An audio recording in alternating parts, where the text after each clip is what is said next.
اعوذ باللہ من الشیطان الرجیم بسم اللہ الرحمن الرحیم رب اشرح لی صدری ویسر لی امری واحلل عقدۃ من لسانی یفقہوا قولی واجعل لی وزیرا من اہلی اللہم صلی علی محمد وآل محمد وبارک وسلم تسلیما۔ الحمدللہ، آج ہم اپنے چوتھے پارے کا آغاز کر رہے ہیں۔ اللہ رب العزت ارشاد کرتے ہیں کہ شروع اللہ کے نام سے جو نہایت مہربان اور رحم کرنے والا ہے۔ جب تک تم اپنی پسند کی چیزوں میں سے خرچ نہ کرو تب تک کبھی نیکی کو نہیں پہنچ سکتے، اور جو کچھ تم خرچ کرتے ہو یقیناً اللہ اس سے خوب باخبر ہے۔ بنی اسرائیل کے لیے کھانے کی ساری چیزیں حلال تھیں بجز ان چیزوں کے جو اسرائیل نے توریت نازل ہونے سے پہلے خود اپنے اوپر حرام کر لی تھی۔ کہہ دیجیے اگر تم سچے ہو تو توریت لے آؤ اور اسے پڑھو۔ یہ کیا بات تھی کہ اہل کتاب جو ہیں وہ کہتے تھے مسلمانوں سے کہ جو جناب ابراہیم علیہ السلام کی شریعت ہے اس میں تو اونٹ جو ہے وہ حرام تھا اور تم لوگ اس کو کھاتے ہو، اور پھر تم کہتے ہو کہ ہم جو ہیں وہ جناب ابراہیم کو ماننے والے ہیں۔ تو اللہ رب العزت نے کہا کہ وہ تو جناب یعقوب علیہ السلام نے خود جو ہے وہ اپنے اوپر اس کو کھانا چھوڑ دیا تھا کہ انہیں اس کے کھانے سے کوئی تکلیف ہوتی تھی، تو پھر ان کی اولاد نے بھی ان کی دیکھا دیکھی جو ہے وہ نہیں کھایا، اور تم نے یہ سمجھ لیا کہ شاید وہ حرام ہے، بلکہ توریت میں تو ایسا کوئی بھی نہیں ہے کہ وہ حرام ہے، بلکہ وہ حلال ہے، اور تم نے خود اس کو حرام بنا لیا ہے۔ اس کے بعد بھی جنہوں نے اللہ کی طرف جھوٹی نسبت دی، یعنی اپنی کتاب میں پڑھنے کے باوجود بھی اگر تم نے اللہ کی طرف جھوٹی نسبت دی تو وہی لوگ ظالم ہیں۔ اور کہہ دیجئے کہ اللہ نے سچ فرمایا، پس تم یکسوئی سے دین ابراہیمی کی پیروی کرو، اور ابراہیم مشرکین میں سے نہ تھے۔ اور سب سے پہلا گھر جو لوگوں کی عبادت کے لیے بنایا گیا وہ وہی ہے جو مکہ میں ہے، جو عالمین کے لیے بابرکت اور رہنما ہے۔ دوسرا سوال انہوں نے یہ اٹھایا کہ سب جو ہیں وہ ان کا قبلہ جو ہے وہ بیت المقدس تھا اور تم نے اپنا قبلہ جو ہے وہ چینج کر لیا ہے۔ تو اللہ رب العزت بتا رہے ہیں کہ جو سب سے پہلا گھر اللہ کا اس زمین پر بنایا گیا وہ مکہ میں ہی ہے، جو کہ بیت اللہ ہے، اور سب کے لیے وہ بابرکت بھی ہے اور رہنما بھی ہے، اور اس میں واضح نشانیاں ہیں، مثلا مقام ابراہیم، اور جو اس میں داخل ہوا وہ امان والا ہو گیا، اور لوگوں پر اللہ کا حق ہے کہ جو اس گھر تک جانے کی استطاعت رکھتا ہو وہ اس گھر کا حج کرے، اور جو کوئی اس سے انکار کرتا ہے تو اس کا اپنا نقصان ہے، اللہ تو عالمین سے بے نیاز ہے۔ اب یہاں پر حج جو ہے وہ واجب ہے، یعنی جب کسی کے پاس اتنی رقم موجود ہو کہ وہ حج پر جا سکتا ہے اور حج کا مہینہ آ گیا تو اس پر حج واجب ہو گیا، اب اس نے حج کرنا ہی کرنا ہے، اور جس کے لیے کبھی بھی اتنے پیسے نہ بن سکیں تو اس پر حج واجب نہیں ہوتا، لیکن جس پر حج واجب ہو گیا اللہ کہتے ہیں کہ اس کو جانا چاہیے، اور اگر وہ نہیں جائے گا تو پھر اس کا اپنا نقصان ہے، اللہ تو بے نیاز ہے۔ اور کہہ دیجئے کہ اہل کتاب تم اللہ کی نشانیوں کا انکار کیوں کرتے ہو جبکہ اللہ تمہارے اعمال کا مشاہدہ کرنے والا ہے۔ اور کہہ دیجئے کہ اے اہل ایمان تم ایمان لانے والوں کو راہ خدا سے کیوں روکتے ہو۔ اہل کتاب سے یہ بھی کہا جا رہا ہے کہ ایمان والوں کو تم کیوں روکتے ہو، تم چاہتے ہو کہ اس راہ میں کجی آ جائے، یعنی اللہ کے رستے میں جو سیدھا رستہ ہے اس میں کوئی ٹیڑھا پن آ جائے، حالانکہ تم خود اس پر گواہ ہو، شاہد ہو کہ وہ راہ راست پر ہے، یعنی وہ سیدھے راستے پر ہے، تم جانتے ہو کہ وہ انہوں نے یعنی رسول اللہ صلی اللہ علیہ وآلہ وسلم حق اور سچ نبی ہیں، اور اللہ تمہاری حرکتوں سے غافل نہیں ہے۔ اے ایمان والو، اب ایمان والوں سے آگے جو ہے وہ خطاب ہو رہا ہے کہ اگر تم نے اہل کتاب میں سے کسی ایک گروہ کی بات مان لی تو وہ تمہارے ایمان لانے کے بعد تمہیں کافر بنا دیں گے، اور تم کس طرح پھر کفر اختیار کر سکتے ہو جبکہ تمہیں اللہ کی آیات سنائی جا رہی ہیں اور تمہارے درمیان اللہ کا رسول بھی موجود ہے، اور جو اللہ سے متمسک ہو جائے، اللہ سے متمسک کا ایک میننگ ہے کہ چمٹ جانا کسی چیز سے، کسی چیز کے ساتھ جڑ جانا، تو جو اللہ کے ساتھ یعنی جڑ جائے گا وہ راہ راست ضرور پالے گا۔ اور اے ایمان والو، اللہ کا خوف کرو جیسا کہ اس کا خوف کرنے کا حق ہے، اور جان نہ دینا مگر اس حال میں کہ تم مسلم ہو، یعنی تم مرنا تو مسلمان ہی مرنا، اللہ کے فرما بردار مرنا۔ اور تم سب مل کر اللہ کی رسی کو مضبوطی سے تھام لو اور تفرقے میں نہ پڑو۔ پیچھے کیا تھا کہ جب تم مرنا تو مسلم ہی مرنا، مسلمان ہی مرنا، کوئی یہ فرقے نہ کہنا کہ میں تو یہ ہوں، میں تو یہ ہوں، میں تو یہ ہوں، کوئی بھی اپنا اور نام نہ رکھنا، اور اللہ کی رسی کو مضبوطی سے تھام لینا۔ اللہ کی رسی کیا ہے؟ اللہ کی رسی وہی ہوگی جو رسول اللہ صلی اللہ علیہ وآلہ وسلم جاتی دفعہ ہمارے ہاتھ میں دے کے گئے ہیں، ان کی آخری وصیت، ان کا آخری کلام، رسول اللہ صلی اللہ علیہ وآلہ وسلم نے جو اپنے آخری حج کے موقع پر جو ہمیں بتایا کہ دیکھو میں تم میں 2 چیزیں چھوڑے جا رہا ہوں، ٹھیک ہے، حدیث ثقلین جس کو کہا جاتا ہے، ایک قرآن ہے اور دوسری اہل بیت ہے۔ تو وہاں بھی رسول اللہ صلی اللہ علیہ وآلہ وسلم کی حدیث میں ہمیں یہی ملتا ہے کہ آپ نے فرمایا کہ جب تک تم ان 2 چیزوں کے ساتھ متمسک رہو گے، ابھی ہم نے پیچھے پڑھا کہ اللہ سے متمسک جو رہے گا تو وہ راہ حق پا لے گا، اور اللہ سے متمسک رہنے کا طریقہ جو رسول اللہ صلی اللہ علیہ وآلہ وسلم نے ہمیں بتایا اور سکھایا وہ یہی تھا کہ سب سے پہلے اللہ کی کتاب ہے، اللہ کی کتاب کو سب سے اوپر رکھنا، سب سے پہلے اس کو ماننا، اس کی اتباع کرنا، پھر اگر اس میں سے کوئی چیز سمجھ نہ آئے تو پھر میری سنت کو دیکھنا اور میری اہل بیت سے پوچھنا، اور ان کے جو یعنی زندگی ہوگی ان کی، وہ تمہارے لیے نمونہ ہوگی کہ وہ کس طرح سے تمہیں قرآن پر عمل کر کر کے دکھائیں گے۔ اس لیے کہا رسول اللہ صلی اللہ علیہ وآلہ وسلم نے کہ دیکھو میں تم میں 2 چیزیں ثقلین، 2 ہم وزن بھی ہیں چیزیں، 2 بھاری چیزیں بھی ان کو کہا جا سکتا ہے، وہ چھوڑی جا رہا ہوں، تو ان سے متمسک رہو گے جب تک تم تو گمراہ نہیں ہوگے۔ اللہ کرے کہ ہم کو اس حدیث کی سمجھ آ جائے اور پھر ہم قرآن کو سمجھیں۔ اللہ کہتے ہیں نبی رسول اللہ کہتے ہیں سب سے پہلے قرآن ہے تمہارے لیے، اور تم سب مل کر اللہ کی رسی کو مضبوطی سے تھام لو اور تفرقے میں نہ پڑو، تفرقہ نہ ڈالو، فرقہ بازی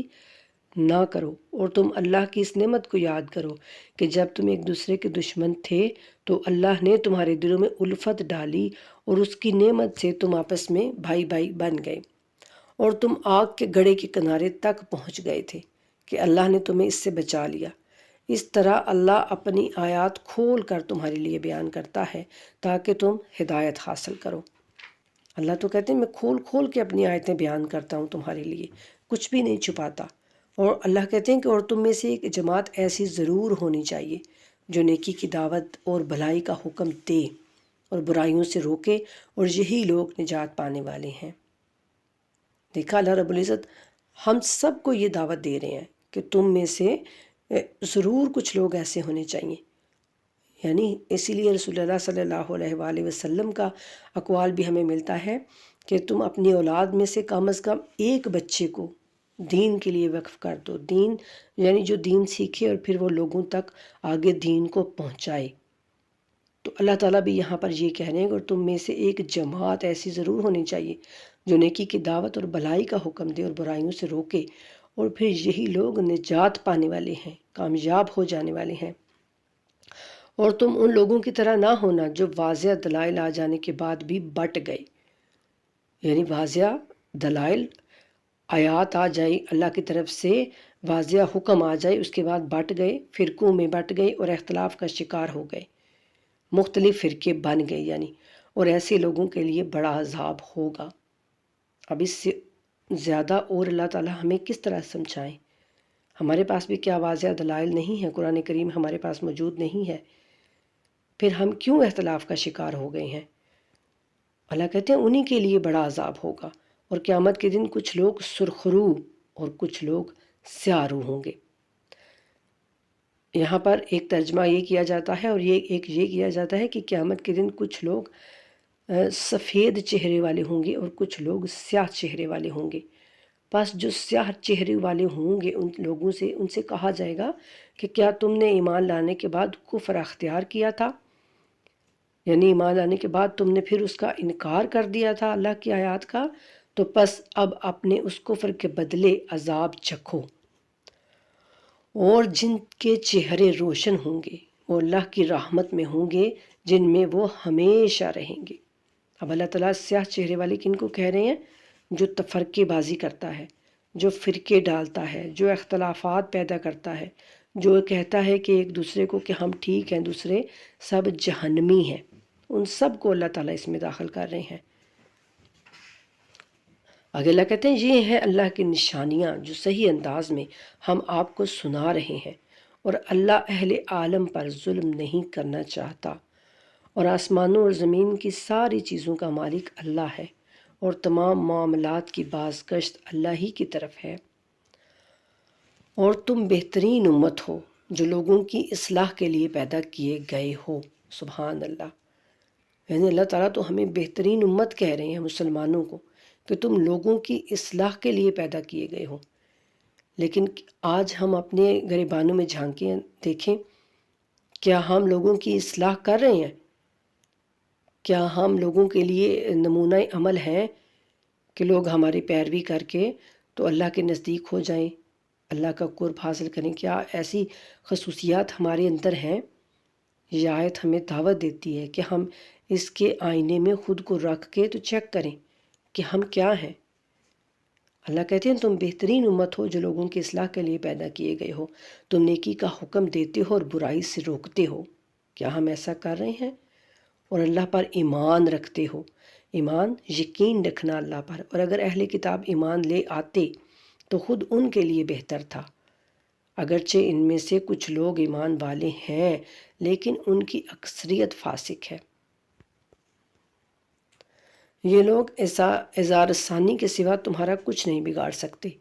اور اگر تمہارے ساتھ لڑائی کی نوبت آئی تو یہ تمہیں پیٹھ دکھا کر بھاگ جائیں گے، پھر انہیں کہیں سے مدد نہیں ملے گی۔ یہ جہاں بھی ہوں گے ذلت و خواری سے دو چار ہوں گے، مگر یہ کہ اللہ کی پناہ سے اور لوگوں کی پناہ سے متمسک ہو جائیں،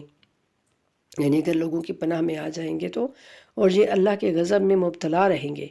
اور ان پر محتاجی مسلط کر دی گئی ہے۔ یہ سب اس وجہ سے ہوا کہ وہ اللہ کی آیات کا انکار کرتے تھے اور انبیاء کو ناحق قتل کرتے تھے۔ ان جرائم کے ارتکاب کا سبب یہ ہے کہ وہ نافرمانی اور زیادتی کرتے تھے۔ سب برابر نہیں ہے۔ اب اہل کتاب کے بارے میں اللہ پہلے ان پر یعنی ان کی برائیوں کا بتا کے تو اللہ یہ بھی کہہ رہے ہیں کہ سب نہیں ہے برابر۔ اہل کتاب میں کچھ لوگ ایسے بھی ہیں جو حکم خدا پر قائم ہے، رات کے وقت آیات خدا کی تلاوت کرتے ہیں اور سربہ سجود ہوتے ہیں۔ یعنی کچھ لوگ ایسے ہیں جو صحیح توریت پر عمل کرتے ہیں، صحیح جناب امام موسیٰ حضرت موسیٰ علیہ السلام کے ماننے والے ہیں۔ اس وقت یعنی کچھ لوگ ایسے تھے جو کہتے ہیں کہ اللہ کے وہ آیات خدا کی تلاوت کرتے ہیں اور اللہ کے سامنے سربہ سجود ہوتے ہیں۔ وہ اللہ اور روز آخرت پر ایمان بھی رکھتے ہیں، نیک کاموں کا حکم دیتے ہیں، برائیوں سے روکتے اور بھلائی کے کاموں میں جلدی کرتے ہیں، اور یہی صالحہ لوگوں میں سے ہیں۔ اور یہ لوگ نیکی کا جو بھی کام انجام دیں گے اس کی ناقدری نہ ہوگی، اور اللہ تقوی والوں کو خوب جانتا ہے۔ یعنی ان میں سے بھی اگر کچھ لوگ اللہ کے لیے نیکی کریں گے تو ان کی اللہ کہتے ہیں ناقدری نہیں کی جائے گی، اور جنہوں نے کفر اختیار کیا ہے اللہ کے مقابلے میں ان کے اموال اور اولاد بلا شبہ کسی کام نہ آئیں گے، اور یہ لوگ جہنمی ہیں جس میں وہ ہمیشہ رہیں گے۔ وہ اس دنیاوی زندگی میں جو کچھ خرچ کرتے ہیں اس کی مثال اس ہوا کی سی ہے جس میں تیز سردی ہو، اور وہ ان لوگوں کی کھیتی پر چلے جنہوں نے خود اپنے اوپر ظلم کیا ہے اور اسے تباہ کر دے، اور اللہ نے ان پر کچھ بھی ظلم نہیں کیا بلکہ یہ خود اپنے آپ پر ظلم کرتے ہیں۔ یعنی کوئی بھی گنہگار آدمی اگر اس دنیاوی زندگی میں جو کچھ وہ خرچ کرتا ہے تو اس کی مثال ایسی ہے کہ جیسے سب کچھ تباہ کر رہا ہے وہ، اور اپنے اوپر وہ خود ظلم کر رہا ہے۔ اے ایمان والو، اپنوں کے سوا دوسروں کو اپنا رازدار نہ بناؤ، یہ لوگ تمہارے خلاف شر پھیلانے میں کوئی کوتاہی نہیں کرتے، جس بات سے تمہیں کوئی تکلیف پہنچے وہی انہیں بہت پسند ہے۔ کبھی تو ان کے دل کے کینہ و بغض کا اظہار ان کے منہ سے بھی ہو جاتا ہے، لیکن جو بغض و کینہ ان کے سینوں میں پوشیدہ ہے وہ کہیں زیادہ ہے۔ اور بات تحقیق ہم نے آیات کو واضح کر کے تمہارے لیے بیان کیا ہے اگر تم عقل رکھتے ہو۔ یعنی اپنوں کے علاوہ دوسروں کو اپنا رازدار نہ بناؤ۔ اہل کتاب کو، کافروں کو، مشرکوں کو اللہ کہتے ہیں کہ اپنا رازدار نہ بناؤ، ان کی باتوں کو نہ مانو، بلکہ اپنوں سے ہی اپنی باتیں شیئر کرو۔ یہاں یہ مسلمانوں کو حکم دیا جا رہا ہے، اور آج مسلمانوں کا کیا حال ہے یہ بھی ہمارے سامنے ہے۔ تم لوگ تو اس طرح کے ہو کہ ان سے محبت رکھتے ہو جبکہ وہ تم سے محبت نہیں رکھتے، حالانکہ تم پوری آسمانی کتاب کو مانتے ہو، یعنی ساری آسمانی کتابوں کو مانتے ہو، مگر تمہاری کتاب کو وہ نہیں مانتے۔ اور جب وہ تم سے ملتے ہیں تو کہتے ہیں کہ ہم ایمان لے آئے ہیں، اور جب خلوت میں جاتے ہیں تو تم پر غصے کے مارے انگلیاں کاٹ لیتے ہیں۔ یعنی بہت شدید غصہ ہے انہیں تم پر کہ وہ یہ چاہتے ہیں کہ تمہیں پھر سے کافر بنا دیں۔ اور ان سے کہہ دیجئے کہ تم اپنے غصے میں جل مرو، یقیناً اللہ سینوں کے راز خوب جانتا ہے۔ اور اگر تمہیں آسودگی میسر آتی ہے تو وہ انہیں بری لگتی ہے، اور اگر تم پر کوئی مصیبت آتی ہے تو وہ اس پر خوش ہوتے ہیں، اور اگر تم صبر کرو اور تقوی اختیار کرو تو ان کی فریب کاری تمہیں کوئی نقصان نہیں پہنچا سکتی۔ بے شک اللہ ان کے تمام اعمال پر احاطہ رکھتا ہے، یعنی جانتا ہے اللہ۔ اور اے رسول صلی اللہ علیہ وآلہ وسلم، وہ وقت یاد کیجئے جب آپ صبح سویرے اپنے گھر والوں کے پاس سے نکل کر ایمان والوں کو جنگ کے لیے مختلف مورچوں پر متعین کر رہے تھے، اور اللہ خوب سننے والا اور جاننے والا ہے۔ یہ جنگ کی بات ہو رہی ہے، جنگ احد کی۔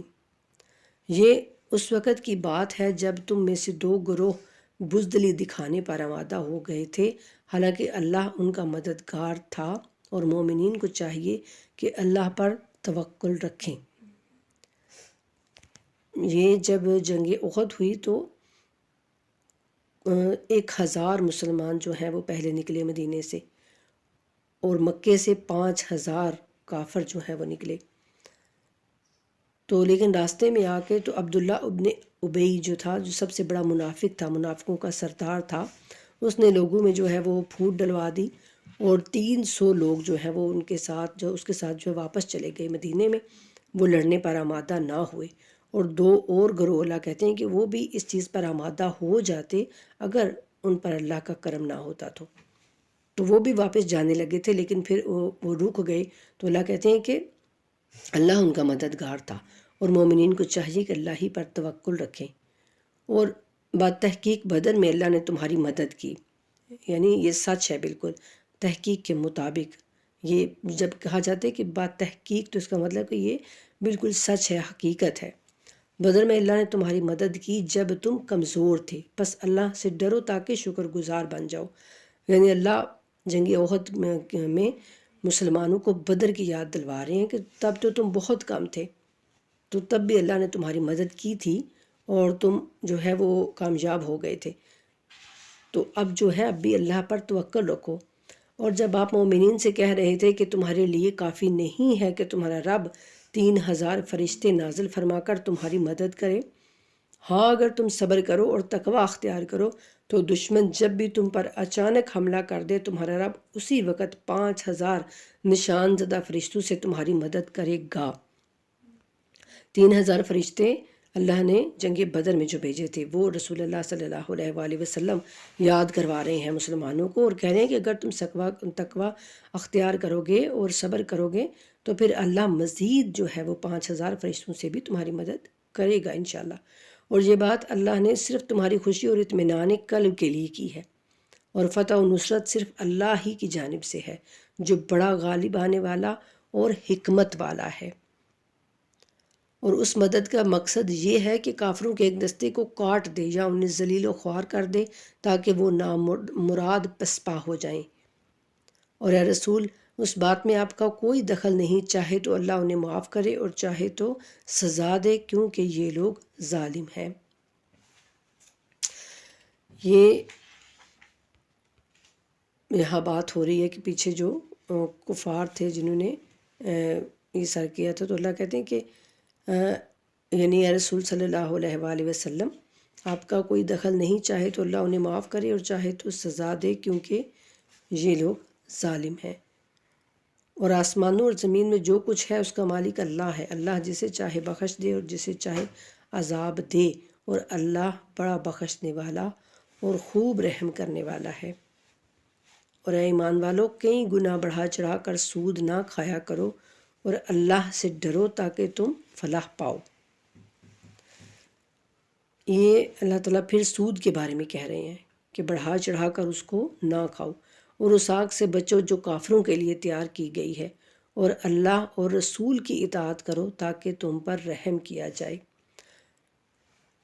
اب اللہ تعالیٰ کہتے ہیں نا کہ اللہ کے ساتھ رسول کی اطاعت بھی کرنی ہے تاکہ تم پر رحم کیا جائے، اور اپنے رب کی بخشش اور اس جنت کی طرف جانے میں سبقت لو جس کی وسعت آسمانوں اور زمین کے برابر ہے، جو اہل تقوی کے لیے آمادہ کی گئی ہے۔ ان متقین کے لیے جو خواہ آسودگی میں ہوں یا تنگی میں ہر حال میں خرچ کرتے ہیں اور غصے کو پی جاتے ہیں اور لوگوں سے درگزر کرتے ہیں، اور اللہ احسان کرنے والوں کو دوست رکھتا ہے۔ پیچھے یہ کہہ کہ اللہ کہ اپنے رب کی بخشش کی طرف اور جنت کی طرف دوڑو جس کی وسعت جنت کے بارے میں بتا کے، تو اللہ اب جو جنت میں جانے والے ہوں گے ان کی اللہ تعالیٰ نشانیاں بتا رہے ہیں کہ جو ہوا آسودگی میں ہوں یا پھر تنگی میں، یعنی چاہے ان کو بہت مال رزق ملے یا پھر کم ملے، تو پھر بھی اس حال میں بھی وہ اللہ کے راستے میں خرچ کرتے ہیں، اپنے غصے کو پی جاتے ہیں۔ جب انہیں کوئی چیز کوئی کام برا لگتا ہے تو وہ اس کو یعنی برداشت کرتے ہیں، یہ نہیں کہ غصے میں چیختے اور چلاتے ہیں، اور لوگوں سے درگزر کرتے ہیں، اور اللہ احسان کرنے والوں کو دوست رکھتا ہے۔ اور جن سے کبھی نازیبا حرکت سرزد ہو جائے یا وہ اپنے آپ پر ظلم کر بیٹھے، یعنی کوئی بھی اگر ان سے کوئی کوتاہی کوئی غلطی ہو جاتی ہے تو اسی وقت خدا کو یاد کرتے ہیں اور اپنے گناہوں کی معافی چاہتے ہیں، اور اللہ کے سوا گناہوں کا بخشنے والا کون ہے، اور وہ جان بوجھ کر اپنے کیے پر اصرار نہیں کرتے، یعنی وہ جان بوجھ کر پھر گناہ پر گناہ نہیں کیے جاتے، بلکہ اگر کوئی تھوڑی ان سے ہو بھی جاتی ہے غلطی کوتاہی تو اسی وقت اپنے رب سے معافی مانگتے ہیں۔ ایسے لوگوں کی جزا ان کے رب کی مغفرت اور وہ باغات ہیں جن کے نیچے نہریں بہتی ہوں گی، جہاں وہ ہمیشہ رہیں گے، اور نیک عمل کرنے والوں کے لیے کیا ہی خوب جزا ہے۔ اور تم سے پہلے مختلف روشیں گزر چکی ہیں، یعنی مختلف امتیں اس دنیا میں تم سے پہلے گزر چکی ہیں، تو پس تم روئے زمین پر چلو پھرو اور دیکھو کہ جھٹلانے والوں کا کیا انجام ہوا۔ یہ عام لوگوں کے لیے ایک واضح بیان ہے اور اہل تقوی کے لیے ہدایت اور نصیحت ہے، یعنی جو عام لوگ ہوں گے جو اس سے کچھ حاصل نہیں کرنا چاہتے ہوں گے، ان کے لیے یہ ایک عام سی چیز ہے کہ دنیا میں گھومو پھرو اور دیکھو جھٹلانے والوں پر اللہ کا عذاب آیا۔ لیکن جو اللہ سے ڈرتے ہیں، جن کے دل میں اللہ کا خوف ہے، اللہ کہتے ہیں وہ اس سے ہدایت لیتے ہیں اور ان کے لیے یہ نصیحت ہے۔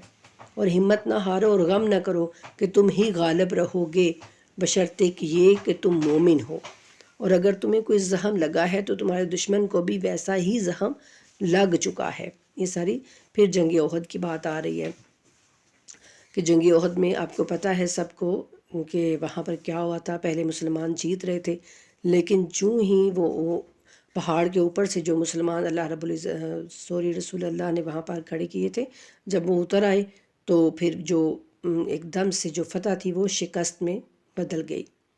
تو اللہ کہتے ہیں کہ اب تم اس چیز کا غم نہ کرو، تم بھی تو بدر میں ان کو زخم لگا چکے ہو، اور یہ ہیں وہ ایام جنہیں ہم لوگوں کے درمیان گردش دیتے رہتے ہیں۔ اور اس طرح اللہ دیکھنا چاہتا ہے کہ مومن کون ہے، اور چاہتا ہے کہ تم میں سے کچھ کو گواہ کے طور پر لیا جائے، کیونکہ اللہ ظالموں کو دوست نہیں رکھتا۔ یعنی اللہ کہتے ہیں کہ میں دیکھنا چاہتا ہوں کہ تم میں کون ہے مومن جو ڈٹ کے تو اپنے رسول کے ساتھ کافروں کا مقابلہ کرتا ہے۔ اور جنگ احد میں جو سب کچھ ہوا تھا وہ اللہ تعالیٰ قرآن میں بہت واضح طور سے اللہ تعالیٰ ہم کو بتاتے ہیں۔ نیز اللہ ایمان والوں کو چھانٹنا اور کافروں کو نابود کرنا چاہتا ہے، یعنی اللہ ایمان والوں کو بھی ان کا بھی ایمان چیک کرنا چاہتا تھا، اور کافروں کو اللہ تعالیٰ نیست و نابود کرنا چاہتا ہے۔ کیا تم لوگ یہ سمجھتے ہو کہ جنت میں یوں ہی چلے جاؤ گے؟ حالانکہ ابھی اللہ نے یہ دیکھا ہی نہیں کہ تم میں سے جہاد کرنے والے اور صبر کرنے والے کون ہیں۔ سبحان اللہ۔ یہ آپ دیکھیں ذرا، یہ صحابہ کرام رضوان اللہ اجمعین سے بات ہو رہی ہے کہ کیا تم سمجھتے ہو کہ جنت میں بس یوں ہی چلے جاؤ گے؟ حالانکہ اللہ دیکھنا چاہتا ہے کہ جہاد میں ڈٹ کے کون کھڑا رہتا ہے اللہ کے لیے، اللہ کے رسول کے ساتھ، اور صبر کون کرتا ہے مصیبتوں پر۔ اور موت کے سامنے آنے سے قبل تو تم مرنے کی تمنا کر رہے تھے، سو اب وہ تمہارے سامنے ہے جسے تم دیکھ رہے ہو۔ یعنی جب تم جہاد سے پہلے تو تم تمنا کرتے تھے کہ یا اللہ جہاد کا ہمیں حکم آ جائے اور ہم جو ہے ان کافروں سے لڑیں، تو اب جو ہے تمہیں موت اگر سامنے نظر آئی ہے تو تم جو ہے الٹے پاؤں دوڑ رہے ہو واپس۔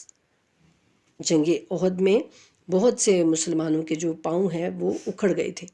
اور جب یہ شیطان لعین نے یہ آواز لگائی کہ محمد صلی اللہ علیہ وآلہ وسلم جو ہے وہ نعوذ باللہ قتل ہو گئے ہیں، تو بہت سارے مسلمان جو ہیں وہ بھگدڑ مچ گئی، اور بہت سارے مسلمان جو ہیں وہ وہاں سے بھاگے۔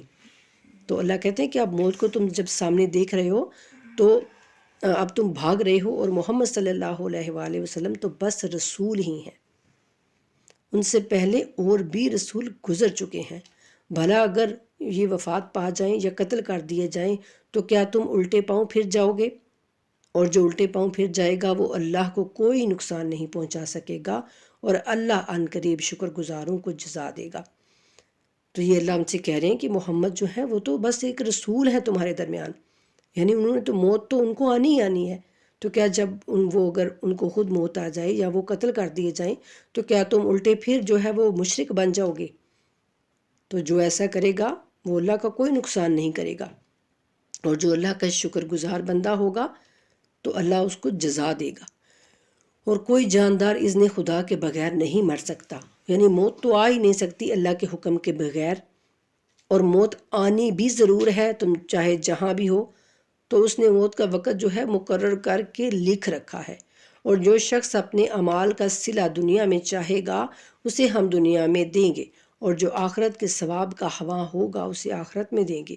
اور ہم عن قریب شکر گزاروں کو اچھا صلہ دیں گے۔ اور کتنے ہی ایسے نبی گزرے ہیں جن کی ہمراہی میں بہت سے اللہ والوں نے جنگ لڑی، لیکن اللہ کی راہ میں آنے والی مصیبتوں کی وجہ سے نہ وہ بد دل ہوئے اور نہ انہوں نے کمزوری دکھائی۔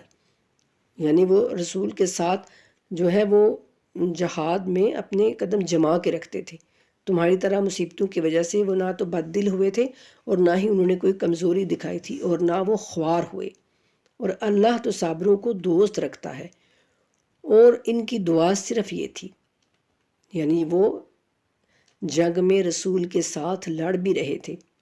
یہ اب صحابہ کرام سے اللہ تعالیٰ مخاطب ہو رہے ہیں۔ اللہ تعالیٰ کسی کا لحاظ نہیں کرتے، اللہ تعالیٰ ایک ایک چیز واضح طور پر جو ہے وہ ہمیں بتاتے ہیں کہ دیکھو کوئی بھی اگر میری نافرمانی کرے گا، کوئی بھی اگر میری جو حکم ہے ان کو نہیں مانے گا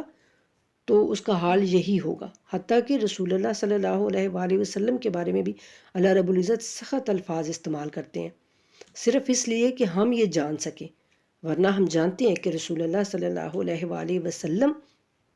ایسا بالکل بھی نہیں کر سکتے، اور نہ ہی انہوں نے کوئی ایسا قدم اٹھانا تھا۔ ایک آگے آیت آئے گی بڑی سخت، وہ آخری پاروں میں شاید آئے گی، کہ اللہ کہتے ہیں کہ اے رسول اگر آپ اپنی طرف سے کوئی بات اگر ان سے کہہ دیں تو ہم آپ کی شہرگ کو بھی کاٹ دیں گے۔ کتنی بڑی بات ہے نا، یعنی یہ قرآن برحق ہے۔ اللہ یہ بتانا چاہتے ہیں کہ دیکھو میرا رسول جو بھی کہتا ہے وہ اللہ کی جانب سے کہتا ہے، اپنی طرف سے وہ کوئی بات نہیں کر سکتا، اس لیے اتنے سخت الفاظ اللہ تعالیٰ استعمال کرتے ہیں قرآن میں۔ جو بھی حدیث ہے، جو بھی قرآن ہے وہ حق ہے اور سچ ہے۔ جو حدیث جو قرآن سے ملتی ہو، ٹھیک ہے، یہ بھی ساتھ یاد رکھا کریں، جو قرآن کے مطابق ہو، کیونکہ یہ خود رسول اللہ صلی اللہ علیہ وآلہ وسلم کا فرمان ہے کہ قرآن کے مطابق جو حدیث ہوگی وہی صحیح ہوگی، اور جو قرآن کے مخالف ہوگی وہ حدیث صحیح نہیں ہوگی۔ اور اللہ کہتے ہیں کہ ان کی دعا صرف یہ تھی کہ ہمارے رب ہمارے گناہوں سے اور ان زیادتیوں سے درگزر فرما جو ہم نے اپنے معاملات میں کی ہیں، اور ہمیں ثابت قدم رکھ، اور کافروں کے مقابلے میں ہماری مدد فرما۔ یعنی وہ جو اس وقت پچھلے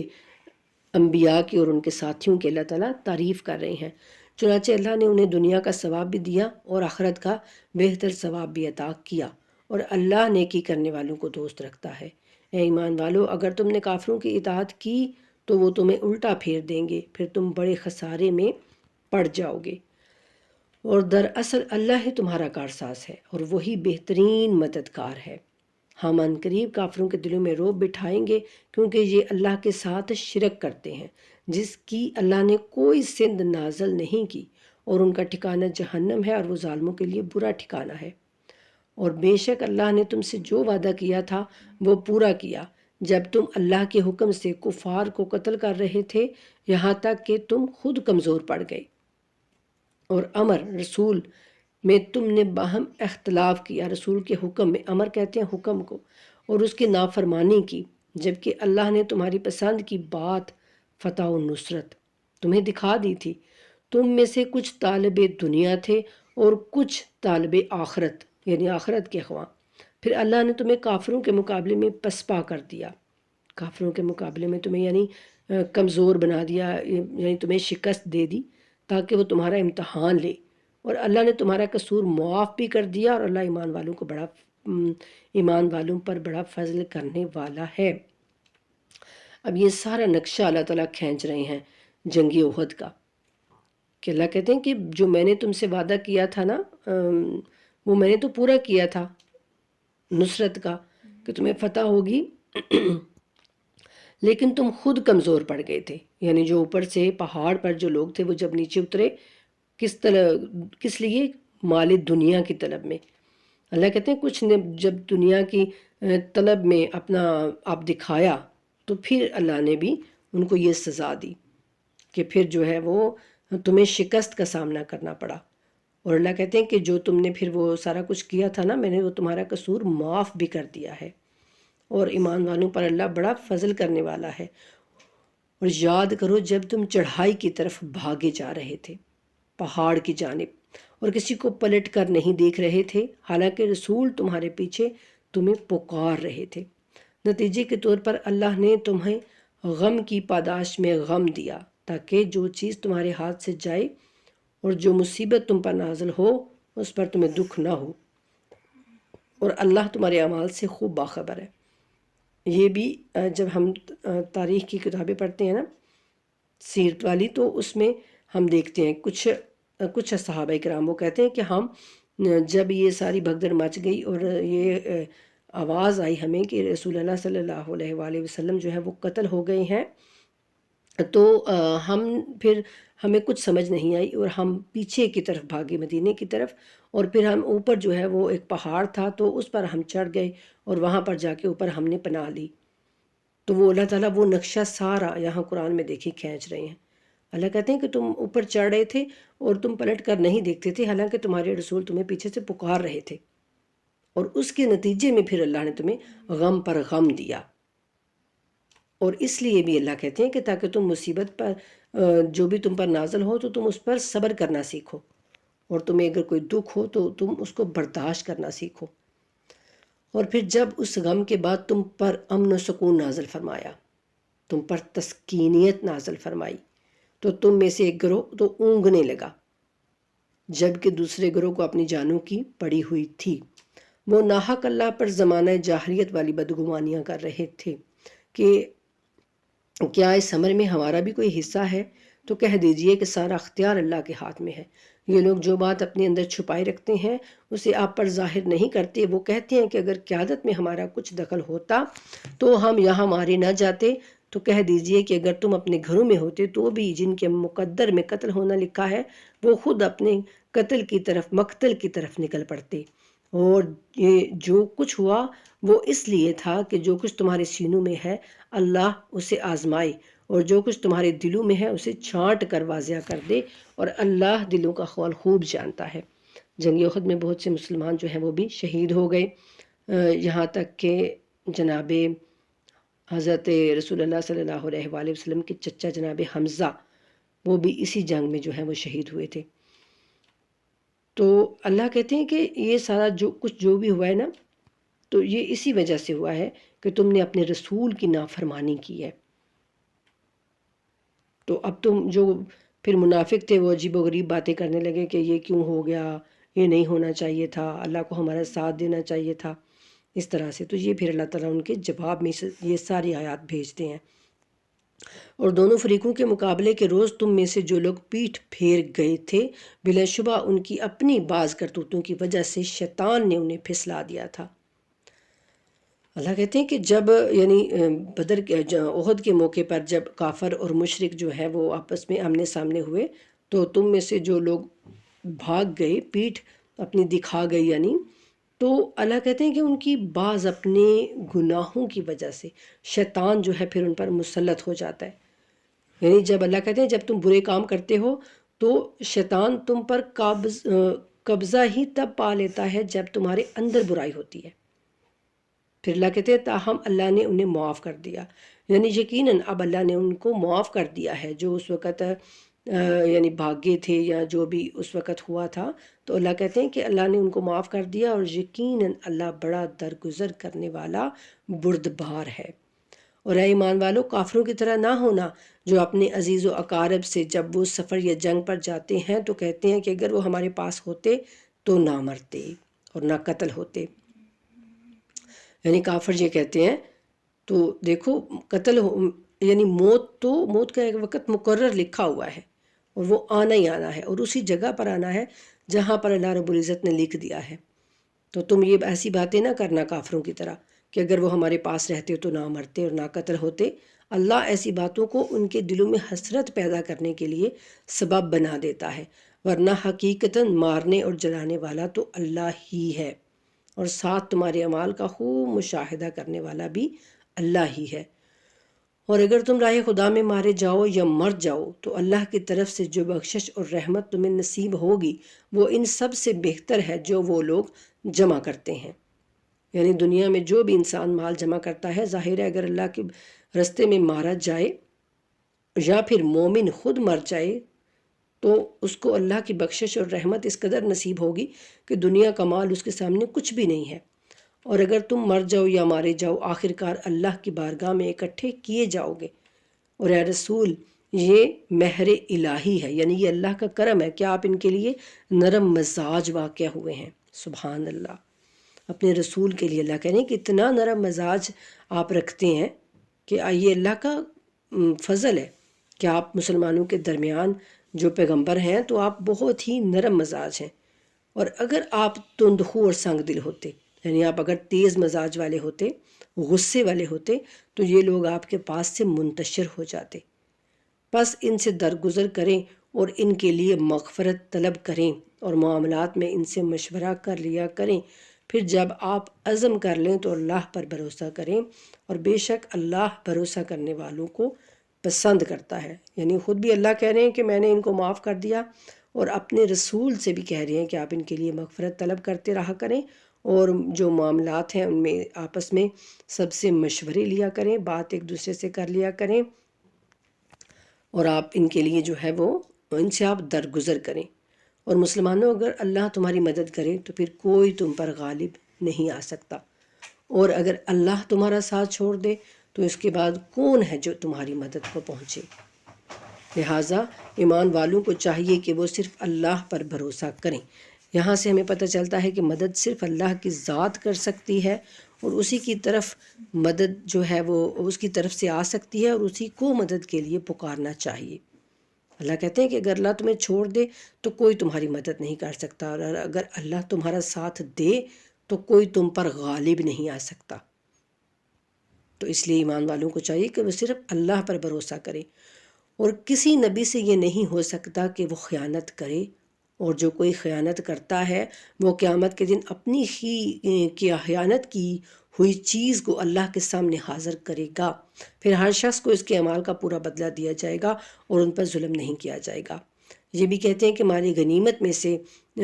رسول اللہ جب مال غنیمت بانٹ رہے تھے، جو جنگ کے بعد سارا مال حاصل ہوتا ہے، تو کسی منافق نے یہ کہا کہ یا رسول اللہ، یہ جو آپ کر رہے ہیں تو یہ تو خیانت ہے، آپ نے اس کو زیادہ دیا یا مجھ کو کم دیا،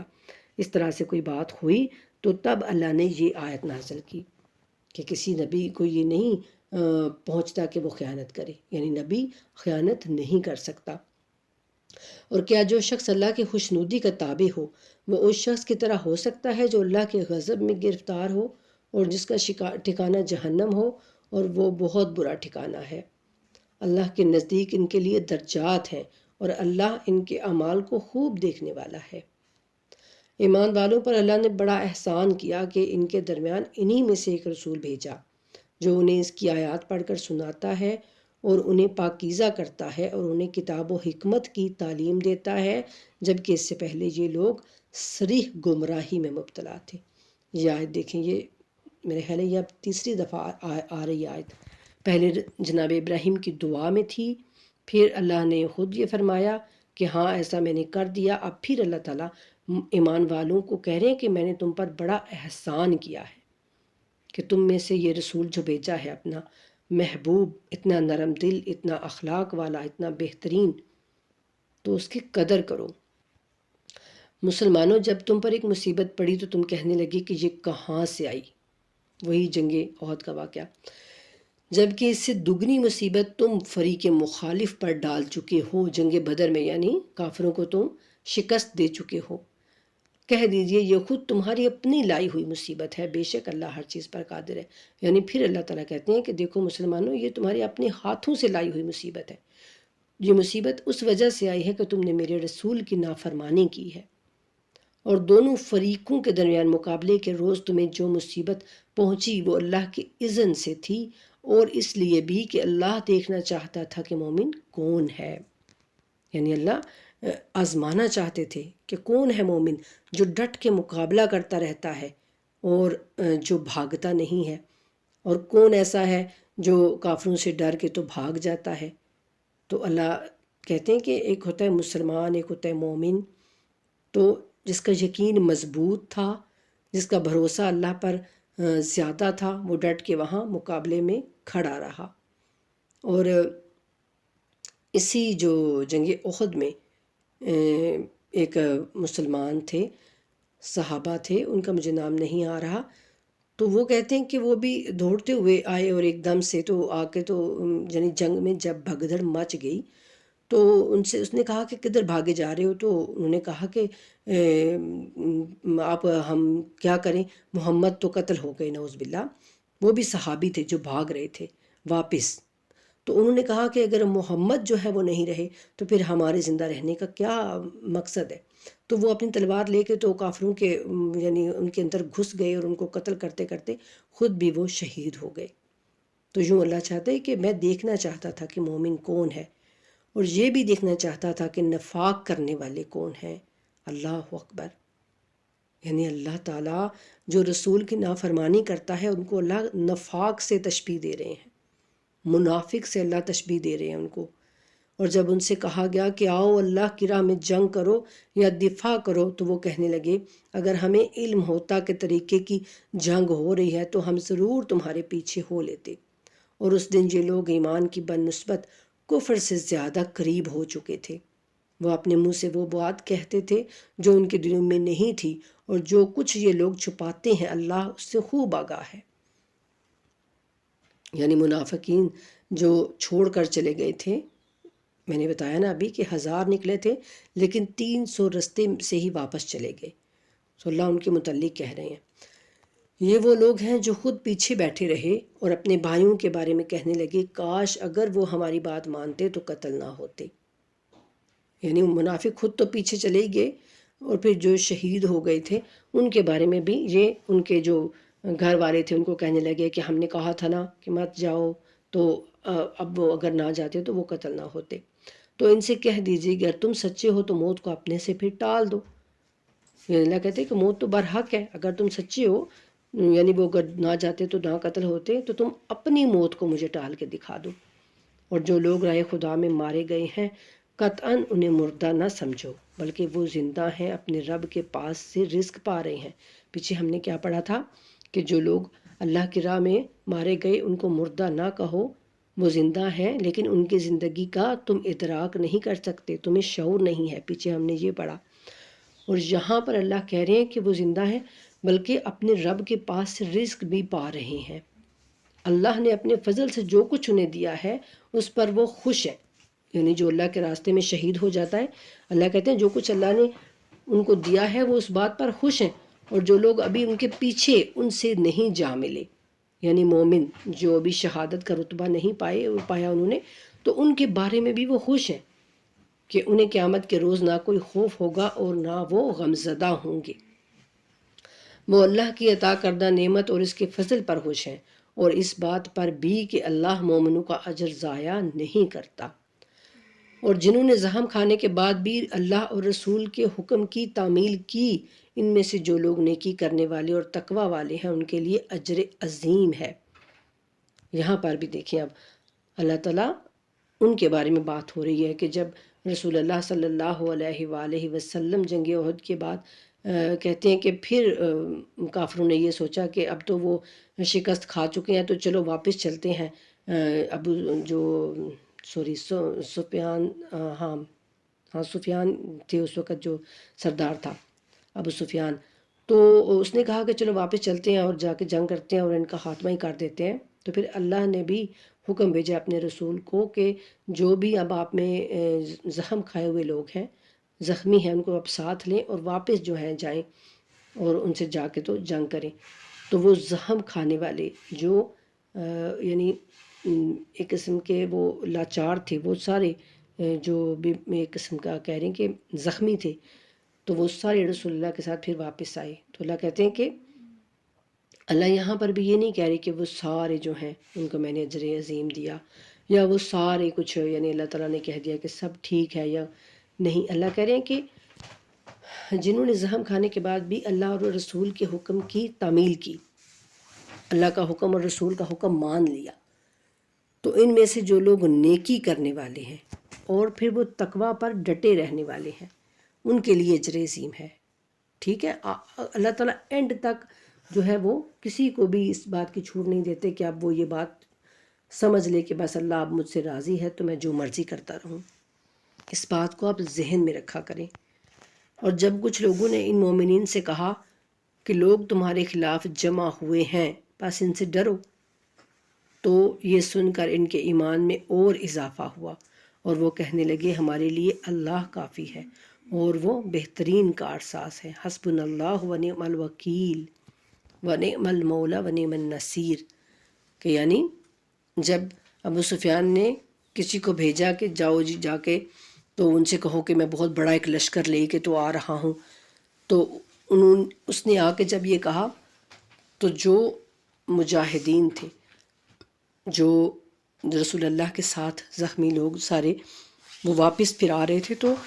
یہ کہتے ہیں کہ یہ سب سے پہلے جو جملہ یہ نکلا جناب علی علیہ السلام کی زبان سے، یہ جملہ نکلا جب اس شخص نے آ کے بتایا کہ وہ ایک بہت بڑا لشکر لے کے آیا، تو آپ نے کہا کہ حسبنا اللہ و نعم الوکیل و نعم المولا و نعم النصیر۔ چنانچہ وہ اللہ کی عطا کردہ نعمت اور فضل کے ساتھ پلٹ کر آئے، یعنی پھر کچھ بھی نہیں ہوا، اور اللہ نے ابو سفیان کے دل میں جو ہے وہ مسلمانوں کا رعب بٹھا دیا، اور لوگ جو ہے اس کے ساتھ آنے کو تیار نہیں ہوئے، اور وہ واپس مکے میں چلا گیا، اور یہاں پر بھی لوگ خیروفیت کے ساتھ پھر واپس مدینے میں آ گئے۔ انہیں کسی قسم کی تکلیف بھی نہیں ہوئی، اور وہ اللہ کی خوشنودی کے تابع رہے، اور اللہ بڑے فضل والا ہے۔ یہ خبر دینے والا شیطان ہے جو اپنے دوستوں کو ڈراتا ہے، لہٰذا اگر تم مومن ہو تو ان لوگوں سے نہیں بلکہ مجھ سے ہی ڈرو۔ اور اے رسول صلی اللہ علیہ وآلہ وسلم، جو لوگ کفر میں سبقت لے جاتے ہیں، کفر میں جو لوگ آگے بڑھ جاتے ہیں، ان کی وجہ سے آپ آزردہ خاطر نہ ہوں۔ یہ لوگ اللہ کو کچھ بھی ضرر نہیں دے سکیں گے، اور اللہ چاہتا ہے کہ آخرت میں ان کے نصیب میں ان کا کوئی حصہ نہ رکھے، اور ان کے لیے تو بڑا عذاب ہے۔ کفر کرنے والے یعنی جو انکار کر دیتے ہیں قرآنی آیات کا، اللہ کے حکم کا، رسول کی بات کا، تو وہ رسول اللہ صلی اللہ علیہ وآلہ وسلم منافقین کی وجہ سے بہت جو ہے وہ پریشان، اور ان کا دل وہ غمگین ہوتا تھا کہ آخر یہ لوگ اللہ کی بات کو کیوں نہیں مانتے۔ تو اللہ تعالیٰ ان کے متعلق کہہ رہے ہیں کہ رسول آپ ان کی خاطر جو ہے اپنا دل چھوٹا نہ کریں، یہ اللہ کو کوئی بھی نقصان نہیں دے سکتے، بلکہ اللہ چاہتا ہے کہ آخرت میں ان کا کوئی حصہ باقی نہ رہے، اور ان کے لیے بڑا عذاب ہے آخرت میں۔ اور جنہوں نے ایمان کے مقابلے میں کفر خرید لیا ہے وہ بھی اللہ کو کوئی ضرر نہیں دے سکیں گے، اور خود ان کے لیے دردناک عذاب ہے۔ اور کافر لوگ یہ گمان نہ کریں کہ ہم انہیں جو ڈھیل دے رہے ہیں وہ ان کے لیے بہتر ہے، ہم تو انہیں صرف اس لیے ڈھیل دے رہے ہیں تاکہ یہ لوگ اپنے گناہوں میں اور اضافہ کر لیں، اور آخر کار ان کے لیے ذلیل کرنے والا عذاب ہوگا۔ یعنی جو اللہ کی آیات کا انکار کرے گا تو وہ جب اس پر کوئی بھی مصیبت نہیں آتی اگر، اور کوئی اس کو مشکل نہیں آتی، اور اللہ تعالیٰ کی نعمتیں بلکہ اس پر بڑھتی جاتی ہیں، تو اللہ کہتے ہیں یہ اس وجہ سے نہیں ہے کہ میں ان سے خوش ہوں، بلکہ یہ اس وجہ سے ہے کہ میں ان کو ڈھیل دیتا ہوں کہ اب جتنے گناہ کرنے ہیں کر لو، تاکہ تمہارے گناہوں میں اضافہ ہو، اور جب تم میرے پاس آؤ تو پھر میں ذلیل کرنے والا عذاب تم کو دوں۔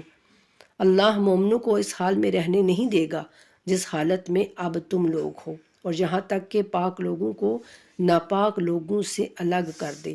اور اللہ تمہیں غیب کی باتوں پر مطلع نہیں کرے گا، بلکہ اس مقصد کے لیے اللہ اپنے رسولوں میں سے جسے چاہتا ہے منتخب کر لیتا ہے۔ بس تم اللہ اور اس کے رسولوں پر ایمان لے آؤ، اگر تم ایمان لاؤ گے اور تقوی اختیار کرو گے تو تمہیں اجر عظیم ملے گا۔ یعنی اللہ کہتے ہیں کہ میں دیکھنا چاہتا ہوں کہ مومن کون ہے، منافق کون ہے، اور میں ان کو انشاءاللہ الگ جو ہے وہ کروں گا۔ اور اللہ غیب کے لیے اپنے نبیوں کو منتخب کرتا ہے، جس کو بھی چاہتا ہے، جتنا علم چاہتا ہے اللہ ان کو عطا کرتا ہے۔ اور جو لوگ اللہ کے عطا کردہ فضل میں بخل سے کام لیتے ہیں، یعنی اللہ تعالیٰ نے بہت زیادہ ان کو عطا کیا ہے روزی رزق، اور وہ پھر اللہ کے راستے میں خرچ نہیں کرتے بلکہ بخل کرتے ہیں، کنجوسی کرتے ہیں، وہ یہ نہ سمجھیں کہ یہ ان کے لیے بہتر ہے بلکہ یہ ان کے حق میں برا ہے۔ جس چیز میں وہ بخل کرتے تھے وہ قیامت کے دن گلے کا توق بن جائے گی۔ یعنی جو بھی کنجوس کر کے کنجوسی، اگر کوئی اپنے مال کو جمع کر کے رکھے گا اور اللہ کے راستے میں خرچ نہیں کرے گا تو اللہ کہتے ہیں کہ وہ توق بن جائے گا قیامت کے دن ان کے گلے کا، اور آسمانوں اور زمین کی میراث اللہ ہی کے لیے ہے، یعنی اللہ ہی ہر چیز کا وارث ہے، اور اللہ تمہارے اعمال سے خوب باخبر ہے۔ اور بتحقیق یعنی بے شک بالکل اللہ نے ان لوگوں کی سن لی ہے جو کہتے ہیں کہ بے شک اللہ محتاج اور ہم بے نیاز ہیں۔ استغفر اللہ۔ جو اہل کتاب تھے نا، تو ان میں سے جو کوئی تھوڑے مسلمان ہوئے تھے منافق، وہ بھی منافق ہی تھے اندر سے، منہ سے تو انہوں نے کلمہ پڑھ لیا تھا لیکن ان کے اندر نفاق ہی تھا۔ تو جب ان سے یہ کہا گیا نا کہ اللہ کے راستے میں خرچ کرو یا پھر جنگ کے لیے جو ہے وہ کوئی مال لے کے آؤ، اور جنگ میں ظاہر ہے سامان کی ضرورت ہوتی ہے، تو وہ جب رسول اللہ نے کہا تو وہ کہنے لگے کہ اللہ محتاج ہے اور ہمارے پاس جو ہے وہ زیادہ مال و دولت ہے تو ہم اللہ کو اب دیں۔ تو استغفر اللہ، اللہ کہتے ہیں میں نے ان لوگوں کی بات سن لی ہے جو کہتے ہیں کہ اللہ محتاج ہے اور ہم بے نیاز ہیں۔ ان کی یہ بات اور ان کا انبیاء کو ناحق قتل کرنا بھی ہم ثبت کریں گے، یعنی لکھ لیں گے ہم ثبوت میں۔ اب وہ جو بات کر رہے تھے انہوں نے انبیاء کو قتل کیا تھا کیا؟ انہوں نے کسی انبیاء کو قتل نہیں کیا تھا، لیکن وہ ان کی اولاد تھے، وہ انہی کی اولاد تھے جنہوں نے قتل کیا تھا۔ تو اللہ تعالیٰ جب کوئی ہم غلط چیز کرتے ہیں اور کسی غلط انسان کی پیروی کر لیتے ہیں تو پھر ان کے اعمال بھی اللہ تعالیٰ ہمارے کھاتے میں ڈال دیتے ہیں۔ تو اللہ کہتے ہیں کہ ان کی بات اور ان کا انبیاء کو قتل کرنا ہم ثبوت کے طور پر یعنی لکھ رہے ہیں اپنے پاس، اور روز قیامت ہم ان سے کہیں گے کہ لو اب جلانے والے عذاب کا مزہ چکھو، یہ خود تمہارے اپنے کیے کا نتیجہ ہے، اور بے شک اللہ تو اپنے بندوں پر ظلم کرنے والا نہیں ہے۔ اور جو لوگ کہتے ہیں کہ ہمیں اللہ نے حکم دیا ہے کہ جب تک کوئی رسول ہمارے سامنے ایسی قربانی نہ لائے جسے آگ آ کر کھا جائے، ہم اس پر ایمان نہ لائیں گے تو کہہ دیجئے کہ مجھ سے پہلے بھی رسول روشن دلیل کے ساتھ تمہارے پاس آئے اور جس کا تم ذکر کرتے ہو وہ بھی لائے، تو اگر تم سچے ہو تو تم لوگوں نے انہیں کیوں قتل کیا؟ اب یہودی تھے، وہ بھی اہل کتاب، یہ کہتے کہ پہلے ایسا ہوتا تھا نا، جناب آدم علیہ السلام کا بھی واقعہ ہم دیکھتے ہیں کہ وہ قربانی کا یہی طریقہ تھا کہ جو چیز اللہ کو پسند ہوتی تھی تو پھر وہ چیز آسمان سے آگ آتی اور اس کو کھا جاتی. تو رسول اللہ سے بھی ایسے ہی معجزات کی ڈیمانڈ کی جا رہی تھی کہ آپ بھی ایسا معجزہ کر کے ہمیں دکھائیں تو تب ہم آپ پر ایمان لائیں گے. تو اللہ رب العزت کہہ رہی ہے کہ اس سے پہلے بھی رسول بہت زیادہ روشن دلیلیں معجزے لے کر تمہارے پاس آتے رہے، اور حتیٰ کہ یہ معجزہ بھی انہوں نے تمہیں دکھایا تھا جس کا اب تم ذکر کر رہے ہو، جس کی اب تم ڈیمانڈ کر رہے ہو. تو اگر تم سچے ہو تو پھر تم نے ان کو کیوں قتل کیا؟ اہل کتاب جو تھے یہودی، انہوں نے بہت سارے انبیاء کو قتل کیا ہوا ہے، بہت سارے انبیاء کو. اور اے رسول صلی اللہ علیہ وآلہ وسلم، اگر یہ لوگ آپ کی تکذیب کرتے ہیں، آپ کو جھٹلاتے ہیں، تو یہ کوئی نئی بات نہیں، کیونکہ آپ سے پہلے بہت سے رسول جھٹلائے جا چکے ہیں جو معجزات، صحیفے اور روشن کتاب لے کر آئے تھے. ہر جاندار کو موت کا ذائقہ چکھنا ہے، اور تمہیں تو قیامت کے دن پورا اجر و ثواب ملے گا. در حقیقت کامیاب وہ ہے جسے جہنم کی آگ سے بچا کر جنت میں داخل کر دیا جائے، ورنہ دنیاوی زندگی تو صرف فریب کا سامان ہے. یہ ایک آیت بھی ہمیں پورا جو ہے نا وہ سکھا دیتی ہے کہ دیکھو، کل نفس ذائقۃ الموت، ہر جاندار کو جو ہے وہ موت کا ذائقہ چکھنا ہی چکھنا ہے، اور پھر قیامت کے دن ہر عمل کا بدلہ ملنا ہی ملنا ہے، چاہے آپ اچھے عمل کرو چاہے برے کرو. اور جو در حقیقت اللہ کہتے ہیں جو کامیاب وہ ہوگا جو آگ سے بچا کر جنت میں داخل کر دیا جائے گا، ورنہ یہ دنیا کی زندگی تو صرف فریب ہے اور دھوکہ ہے، بس اس کے سوا کچھ نہیں ہے. اور مسلمانوں، تمہیں ضرور اپنے مال اور جان کی آزمائشوں کا سامنا کرنا ہوگا، اور تم ضرور اہل کتاب اور مشرکین سے دل آزاری کی باتیں کثرت سے سنو گے. اور اگر تم صبر کرو اور تقوی اختیار کرو تو یہ معاملات میں عزم راسخ کی علامت ہے، یعنی یہ تمہارے معاملات میں تمہارا جو مضبوط قدم ہے اس کی علامت ہوگی اگر تم صبر کرو گے تو. اور یاد کرنے کی بات یہ ہے کہ جب اللہ نے اہل کتاب سے یہ عہد لیا تھا کہ تمہیں یہ کتاب لوگوں میں بیان کرنا ہوگی اور اسے پوشیدہ نہیں رکھنا ہوگا، لیکن انہوں نے یہ عہد پس پشت ڈال دیا اور تھوڑی قیمت پر اسے بیچ ڈالا، بس ان کا یہ بیچنا کتنا برا معاملہ ہے. یعنی اللہ ان کو یاد کروا رہے ہیں کہ اہل کتاب جن کو میں نے توریت دی تھی نا، میں نے ان سے بھی یہی وعدہ لیا تھا، توریت اور انجیل کے، دیکھو اس کو چھپانا نہیں ہے بلکہ اس میں جو احکام ہیں لوگوں کو وہ پورے پورے بتانے ہیں. تو انہوں نے اس کو پوشیدہ رکھا، اور بلکہ اس کے اندر جو احکامات تھے ان کو پس پشت ڈال دیا، یعنی کوئی ان کی طرف توجہ ہی نہیں کی، اور ان کو بس ایک غیر ضروری چیز سمجھ کر چھوڑ دیا. اور جو لوگ اپنے کیے پر خوش ہیں اور ان کاموں پر اپنی تعریفیں سننا چاہتے ہیں جو انہوں نے نہیں کیے، لہٰذا آپ انہیں عذاب سے محفوظ نہ سمجھیں، بلکہ ان کے لیے دردناک عذاب ہوگا. یعنی انہوں نے وہ سب کچھ تو کیا، تحریف بھی کی کتابوں میں، صحیح لوگوں کو بات بھی نہیں بتائی، اور غلط بات بتا بتا کے لوگوں سے وہ پیسے لے رہے ہیں، اور پھر وہ یہ چاہتے ہیں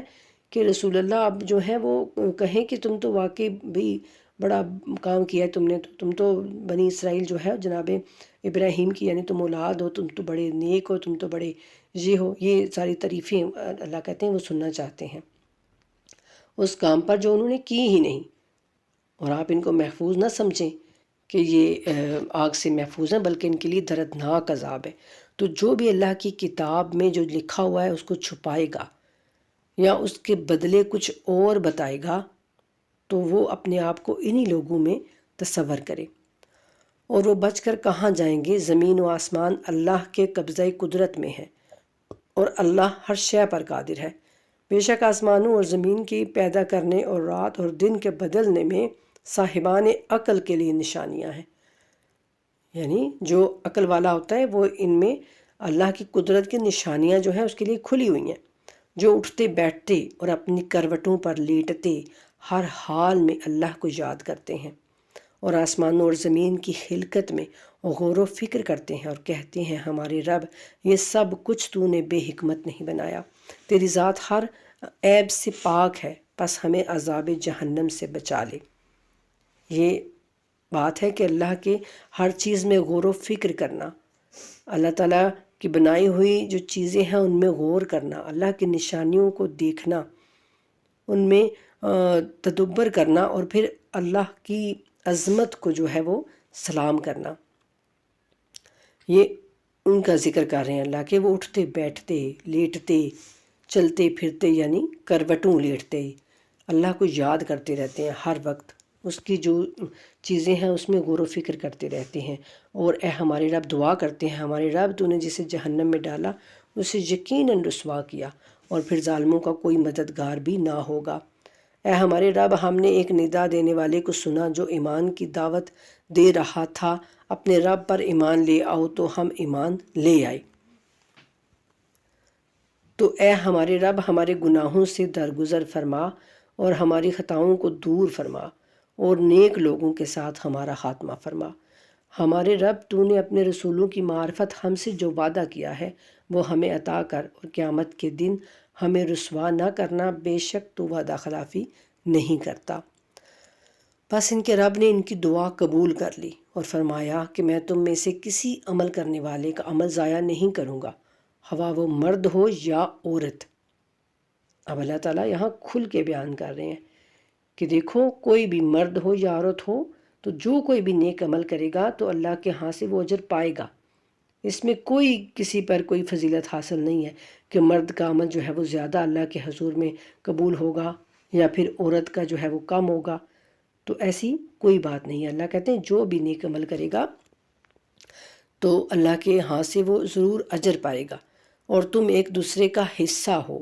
پس جنہوں نے ہجرت کی اور جو اپنے گھروں میں سے نکالے گئے اور میری راہ میں ستائے گئے اور جو لڑے اور مارے گئے، ان سب کے گناہ ضرور بالضرور دور کروں گا،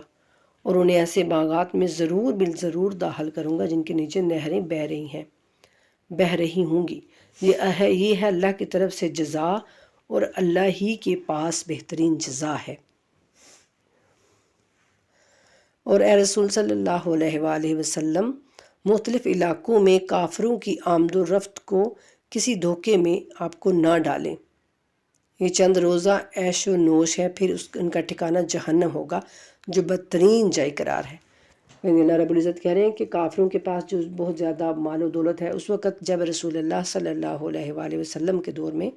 ہم دیکھتے ہیں نا کہ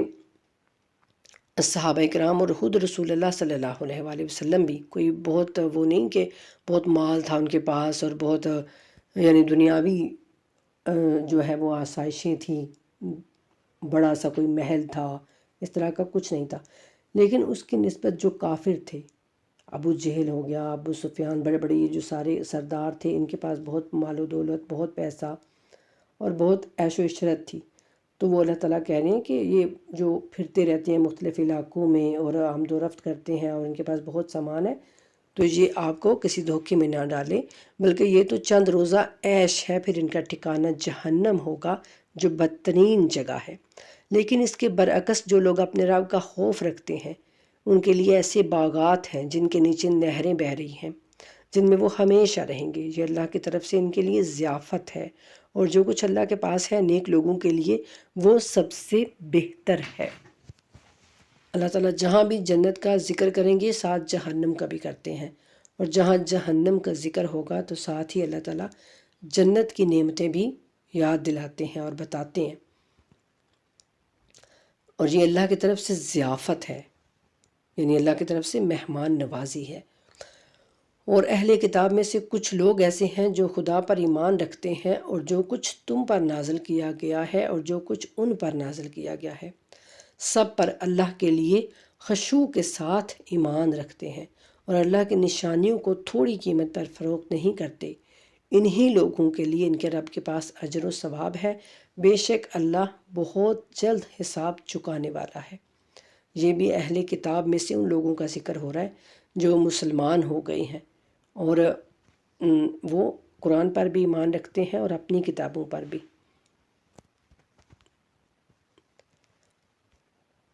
اے ایمان والو صبر سے کام لو، استقامت کا مظاہرہ کرو، مورچہ بند رہو اور اللہ سے ڈرو تاکہ تم کامیابی حاصل کرو۔ صبر بھی کرو، ڈٹ کر کھڑے بھی رہو اور مورچہ بند رہو، یعنی تیار رہو ہر وقت اللہ کے راستے میں لڑنے کے لیے، اور اللہ سے ڈرتے بھی رہو تاکہ تم کامیابی پاؤ۔ الحمدللہ آج ہماری سورہ آل عمران جو ہے مکمل ہوئی۔ آگے ہم سورہ نساء کا آغاز کر رہے ہیں۔ نساء یعنی عورت۔ تو دیکھیں قرآن کریم میں اللہ رب العزت نے عورت کو بھی کیا مقام دیا ہے، یعنی قرآن کریم میں سورہ نساء ہے لیکن سورہ رجال نہیں ہے، مرد، یعنی سورہ رجال نہیں ہے بلکہ سورہ نساء ہے۔ تو الحمدللہ اللہ تعالیٰ کے اس فضل پر ہم سب کو اللہ کا شکر جو ہے وہ ادا کرتے رہنا چاہیے۔ بنام خدائے رحمان الرحیم، بسم اللہ الرحمن الرحیم کا یہی مطلب بنتا ہے کہ اللہ کے نام سے جو رحمان بھی ہے اور رحیم بھی ہے۔ اے لوگو اپنے رب سے ڈرو جس نے تمہیں ایک جان سے پیدا کیا اور اسی سے اس کا جوڑا پیدا کیا، اور ان دونوں سے بکثرت مرد عورت روئے زمین پر پھیلا دیے، اور اس اللہ کا خوف کرو جس کا نام لے کر ایک دوسرے سے سوال کرتے ہو، اور قرابت داروں کے بارے میں بھی پرہیز کرو، بے شک تم پر اللہ نگران ہے۔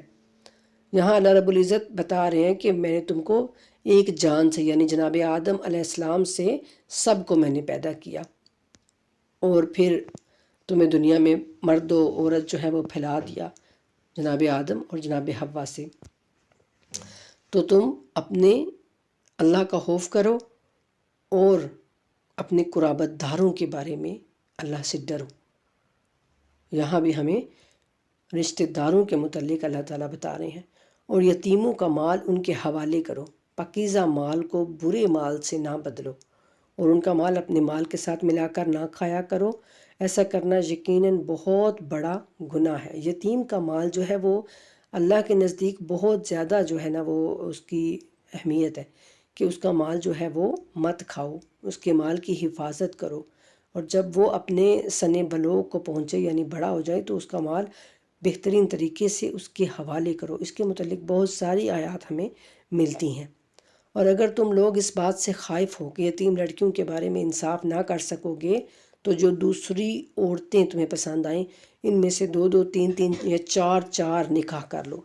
اگر تمہیں خوف ہو کہ ان میں عدل نہ کر سکو گے تو ایک ہی عورت یا لونڈی جس کے تم مالک ہو کافی ہے۔ یہ ناانصافی سے بچنے کے قریب ترین صورتحال ہے۔ یہاں اب 4 4 نکاح کرنے کا اجازت نامہ مل گیا ہے، ٹھیک ہے۔ اور اللہ تعالیٰ بتا رہے ہیں کہ یتیم لڑکیوں کا یعنی اگر تم انصاف نہیں کر سکو گے ان کے ساتھ تو پھر تم دوسری عورتوں سے شادی کرو، اور اگر تم انصاف کر سکو گے 2 2 یا 3 3 یا 4 4 میں تو پھر تم نے یہ 4 4 شادیاں کرنی ہیں، ورنہ تم پھر ایک ہی عورت پر جو ہے وہ گزارا کرو۔ اور عورتوں کو ان کے مہر خوشی سے دیا کرو۔ حق مہر جو ہوتا ہے وہ عورت کا حق ہوتا ہے اور وہ اس کو ملنا چاہیے، اور مردوں کو چاہیے کہ وہ اس کو خوشی کے ساتھ دیں۔ ہاں اگر وہ کچھ حصہ اپنی خوشی سے معاف کر دیں تو اسے خوشگواری سے بلا کراہت کھا سکتی ہو۔ اگر عورت اپنی خوشی سے نہ لے تو پھر کوئی بات نہیں، لے سکتا ہے مرد۔ اور اپنے وہ مال جن پر اللہ نے تمہارا نظام زندگی قائم کر رکھا ہے بے وقوفوں کے حوالے نہ کرو، البتہ ان میں سے انہیں کھلاؤ اور پہناؤ اور ان سے اچھے پیرائے میں گفتگو کرو۔ اب یعنی اللہ کہتے ہیں کہ جب جو بھی تمہارا مال ہے وہ بھی بچے ہیں کوئی بے وقوف چھوٹے ہیں تو ان کے حوالے نہ کرو۔ ہاں ان کو کھلاؤ پلاؤ لیکن جو ہے سارا مال ان کے حوالے نہ کر دو کہ وہ ضائع کر بیٹھیں۔ اور یتیموں کو آزماتے رہو یہاں تک کہ یہ نکاح کی عمر کو پہنچ جائیں، پھر اگر تم ان میں رشد عقلی پاؤ یعنی تم پاؤ کہ یہ اب عقل والے ہو گئے ہیں تو ان کے اموال ان کے حوالے کر دو۔ جب وہ بڑے ہو جائیں تو پھر ان کو ان کے اموال جو ہیں وہ دو، اور اس خوف سے کہ وہ بڑے ہو جائیں گے اور مال کا مطالبہ کریں گے تو فضول اور جلدی میں ان کا مال نہ کھا جاؤ۔ اگر یتیم کا سرپرست مالدار ہے تو وہ کچھ کھانے سے اجتناب کرے، اور اگر غریب ہے تو معمول کے مطابق کھا سکتا ہے۔ پھر جب تم ان کے اموال ان کے حوالے کرو تو ان پر گواہ ٹھہرایا کرو، اور حقیقت میں حساب لینے کے لیے تو اللہ ہی کافی ہے۔ یہاں بھی یتیموں کے بارے میں سختی سے منع کیا جا رہا ہے کہ ان کے مال نہ کھاؤ، جب وہ عقل والے ہو جائیں تو ان کا مال ان کے حوالے کر دو، اور اس خوف سے کہ وہ بڑے ہو جائیں گے تو اپنا مال ہم سے مانگیں گے اور جلدی جلدی ان کا سارا مال جو ہے وہ ہڑپ کر جاؤ، ایسا مت کرو۔ اور جو مال ماں باپ اور قریبی رشتہ دار چھوڑ جائیں اس میں مردوں کا ایک حصہ ہے، اور ایسا ہی جو مال ماں باپ اور قریبی رشتہ دار چھوڑ جائیں اس میں تھوڑا ہو یا بہت عورتوں کا بھی ایک حصہ ہے۔ یہ حصہ ایک طے شدہ امر ہے۔ اللہ تعالیٰ ہر چیز کو ہمیں کھول کھول کر اور واضح طور پر جو ہے وہ بیان کرتے ہیں۔ اب یہ حصے آ گئے کہ ماں باپ یا کوئی قریبی رشتہ دار اگر کوئی مال چھوڑ کے جاتے ہیں تو ان میں کتنا کتنا حصہ ہونا چاہیے، اور جب میراث کی تقسیم کے وقت قریب ترین رشتہ دار یتیم اور مسکین موجود ہوں تو اس میراث میں سے انہیں بھی کچھ دیا کرو اور ان سے اچھے انداز میں بات کیا کرو۔ سبحان اللہ، یعنی اللہ کہتے ہیں کہ میرے بندوں سے تم بہترین طریقے سے بات کیا کرو، اور لوگوں کو اس بات پر خوف لاحق رہنا چاہیے کہ اگر وہ خود اپنے پیچھے بے بس اولاد چھوڑ جاتے جن کے بارے میں فکر لاحق ہوتی کہ ان کا کیا بنے گا، تو انہیں چاہیے کہ اللہ سے ڈریں اور سنجیدہ باتیں کریں۔ یعنی اللہ رب العزت کہتے ہیں کہ ہر انسان کو یتیم کے ساتھ جو ہے وہ رویہ جو بھی وہ اختیار کرے نا، تو وہ اس کے ذہن میں ہونا چاہیے کہ اگر خود وہ اتنے چھوٹے چھوٹے بچے چھوڑ کے اس دنیا سے چلا جائے تو پھر کتنی ان کو فکر ہو، کتنی اس کو پریشانی ہو۔ تو اسی طرح اب یہ بھی کسی کے یتیم بچے ہیں تو اس معاملے میں اسے اللہ سے ڈرنا چاہیے۔ اور جو لوگ ناحق یتیموں کا مال کھاتے ہیں وہ اپنے پیٹ میں بس آگ بھرتے ہیں، اور وہ جلد ہی جہنم کی بھڑکتی آگ میں تپائے جائیں گے۔ استغفر اللہ، کتنی سخت بات۔ یہ اس دور میں بہت زیادہ یہ چیز تھی کہ یتیم کا مال جو ہے وہ چٹ جایا کرتے تھے۔ تو اب بھی آج بھی اس دنیا میں بہت کچھ ہو رہا ہے، اللہ تعالیٰ ہم سب کو معاف کرے۔ تو اللہ کہتے ہیں کہ وہ صرف اپنے پیٹ میں آگ بھر رہے ہیں۔ اور ایک حدیث ہے کہ رسول اللہ صلی اللہ علیہ وآلہ وسلم نے فرمایا کہ قیامت کے دن جو شخص بھی یہاں پر یتیم کا مال کھائے گا تو قیامت میں بھی اس کے پیٹ سے آگ نکل رہی ہوگی، اور اس کو دیکھ کے لوگ پہچان جائیں گے کہ یہ یتیم کا مال کھانے والا ہے۔ اللہ تمہاری اولاد کے بارے میں تمہیں ہدایت فرماتا ہے، ایک لڑکے کا حصہ 2 لڑکیوں کے حصے کے برابر ہے، پس اگر لڑکیاں 2 سے زیادہ ہوں تو ترکے کا 2/3 ان کا حق ہے، اور اگر صرف ایک لڑکی ہے تو نصف اس کا ہے، آدھا یعنی۔ اور میت کی اولاد ہونے کی صورت میں والدین میں سے ہر ایک کو ترکے کا 6واں حصہ ملے گا، اور اگر میت کی اولاد نہ ہو بلکہ صرف ماں باپ اور اس کے وارث ہوں تو اس کی ماں کو 3واں حصہ ملے گا، پس اگر میت کے بھائی ہوں تو ماں کو 6واں حصہ ملے گا۔ اور یہ تقسیم میت کی وصیت پر عمل کرنے اور اس کے قرض کی ادائیگی کے بعد ہوگی۔ تمہیں نہیں معلوم تمہارے والدین اور تمہاری اولاد میں فائدے کے حوالے سے کون تمہارے زیادہ قریب ہے، یہ حصے اللہ کی مقرر کردہ ہیں، یقیناً اللہ بڑا جاننے والا اور حکمت والا ہے۔ یعنی اللہ رب العزت ایک ایک کا حصہ جو ہے وہ ہمیں بتا رہے ہیں کہ اس طرح سے اپنی جائیداد کو بھی تم نے تقسیم کرنا ہے، اور تمہیں اپنی بیویوں کے ترکے میں سے اگر ان کی اولاد نہ ہو تو آدھا ملے گا، نصف حصہ ملے گا، اور اگر ان کی اولاد ہو تو ان کے ترکے میں سے 1/4 تمہارا ہوگا۔ یہ تقسیم میت کی وصیت پر عمل کرنے اور قرض ادا کرنے کے بعد ہوگی۔ اگر تمہاری اولاد نہ ہو تو انہیں تمہارے ترکے میں سے 1/4 ملے گا، اور اگر تمہاری اولاد ہو تو انہیں تمہارے ترکے میں سے 8واں حصہ ملے گا۔ یہ تقسیم تمہاری وصیت پر عمل کرنے اور قرض ادا کرنے کے بعد ہوگی۔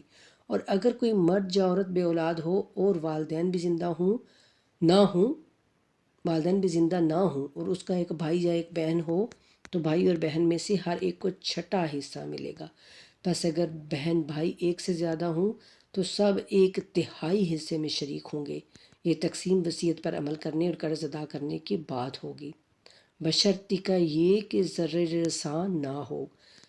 یعنی کوئی بھی کسی کو نقصان نہ پہنچانا چاہے۔ یہ نصیحت اللہ کی طرف سے ہے، اور اللہ بڑا دانا ہے اور بردبار ہے۔ اللہ تعالیٰ کیسے ہمیں ہر چیز کو سمجھانا چاہ رہے ہیں۔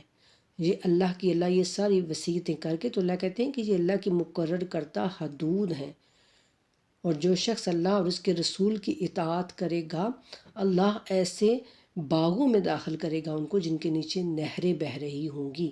جن میں وہ ہمیشہ رہیں گے، اور یہی تو بڑی کامیابی ہے۔ اللہ تعالیٰ اپنے احکامات جہاں بھی بیان کرتے ہیں تو وہاں پر اللہ تعالیٰ یہ ضرور آخر میں کہتے ہیں کہ یہ اللہ کی حدود ہیں، اللہ کی حدیں ہیں۔ اور حد ہم سب جانتے ہیں، جیسے ایک ملک کی حد ہوتی ہے، ایک اس کے انہوں نے بارڈر لگایا ہوتا ہے کہ یہ بارڈر ہمارا ہے، اب اس کو جو کراس کرے گا تو ظاہر ہے وہ یا جیل جائے گا یا گولی کھائے گا۔ تو یہی اللہ رب العزت بھی اپنی آیات کو بیان کر کے اپنے احکامات کو واضح ہمیں بتا کے تو اللہ کہتے ہیں کہ یہ میری حدیں ہیں، تو ان کو کراس جو کرے گا وہ خطا پر ہوگا، وہ جہنم میں جائے گا،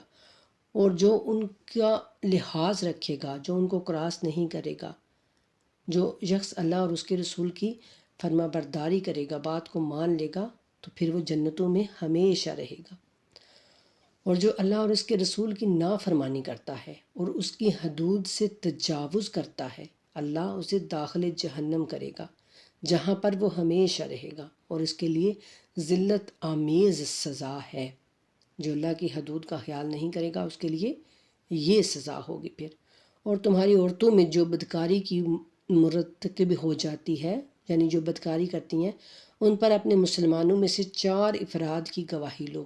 پھر اگر وہ گواہی دیں تو ان عورتوں کو گھروں میں بند رکھو یہاں تک کہ موت انہیں انجام تک پہنچا دے، یا اللہ ان کے لیے کوئی اور سبیل پیدا کر دے۔ اور اگر تم میں سے 2 اشخاص بدکاری کا ارتکاب کریں تو ان دونوں کو اذیت دو، پھر اگر وہ دونوں توبہ کریں اور اپنی اصلاح کر لیں تو ان کا پیچھا چھوڑ دو، بے شک اللہ بڑا توبہ قبول کرنے والا اور رحم کرنے والا ہے۔ یعنی اگر کوئی گناہ کر لیتا ہے، کوئی بدکاری کا ارتکاب کرتا ہے، تو پھر ان کو اذیت دو، اور اگر وہ توبہ کر لیتے ہیں تو اللہ کہتے ہیں اب ان کا پیچھا چھوڑ دو،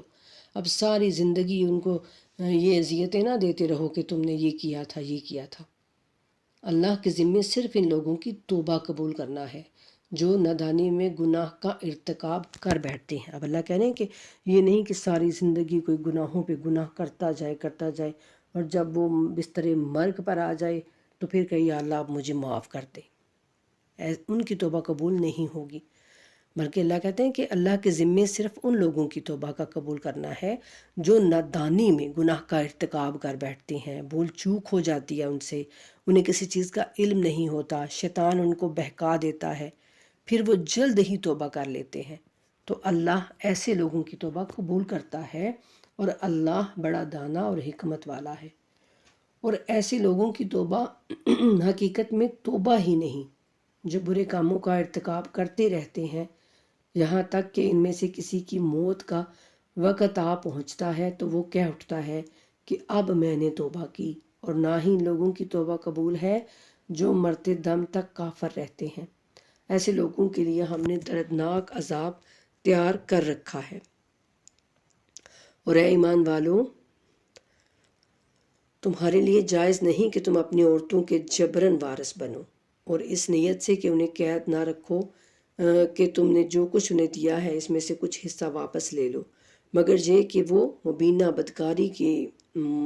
بدکاری کرنے لگیں، اور ان کے ساتھ اچھے انداز میں زندگی بسر کرو۔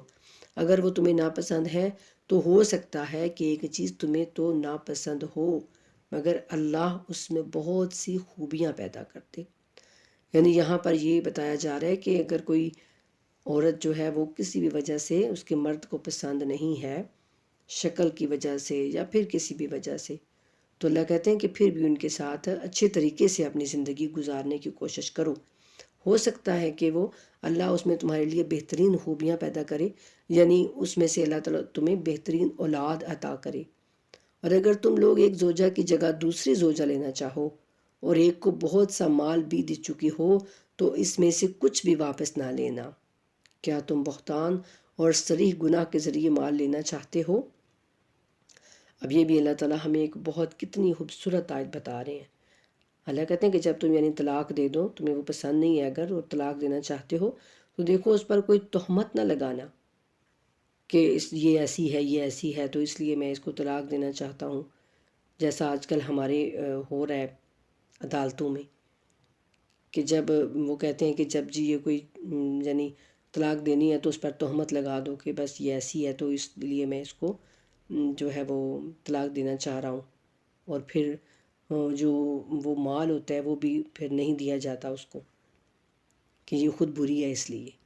تو اس چیز سے اللہ منع کر رہے ہیں۔ اور دیا ہوا مال تم کیسے واپس لے سکتے ہو جب کہ تم ایک دوسرے سے مباشرت کر چکے ہو اور وہ تم سے شدید عہد و قرار لے چکی ہے، یعنی جو بھی اب اس کو دے چکے ہو وہ واپس نہ لو۔ اور ان عورتوں سے نکاح نہ کرو جن سے تمہارے باپ نکاح کر چکے ہوں، مگر جو کچھ ہو چکا سو ہو چکا، یہ ایک کھلی بے حیائی اور ناپسندیدہ عمل ہے اور برا طریقہ ہے۔ اور تم پر حرام کر دی گئی ہیں تمہاری مائیں، تمہاری بیٹیاں، تمہاری بہنیں، تمہاری پھوپھیاں، تمہاری خالائیں، تمہاری بھتیجیاں، تمہاری بھانجیاں، تمہاری وہ مائیں جو تمہیں دودھ پلا چکی ہوں، اور تمہاری دودھ شریک بہنیں، تمہاری بیویوں کی مائیں، اور جن بیویوں سے تم مقاربت کر چکے ہو ان کی وہ بیٹیاں جو تمہاری پرورش میں رہی ہوں۔ لیکن اگر ان بیویوں سے صرف عقد ہوا ہو اور مقاربت نہ ہوئی ہو تو کوئی حرج نہیں ہے۔ نیز تمہاری سلبی بیٹیوں کی بیویاں اور 2 بہنوں کا باہم جمع کرنا، مگر جو پہلے ہو چکا سو ہو چکا، بے شک اللہ بڑا بخشنے والا اور رحم کرنے والا ہے۔ یہاں پر اللہ تعالیٰ محرم اور نام محرم کا کانسیپٹ جو ہے وہ ہمیں بتا رہے ہیں کہ یہ چیزیں تم پر حرام ہے اور یہ چیزیں رشتے جو ہیں یہ حلال ہیں۔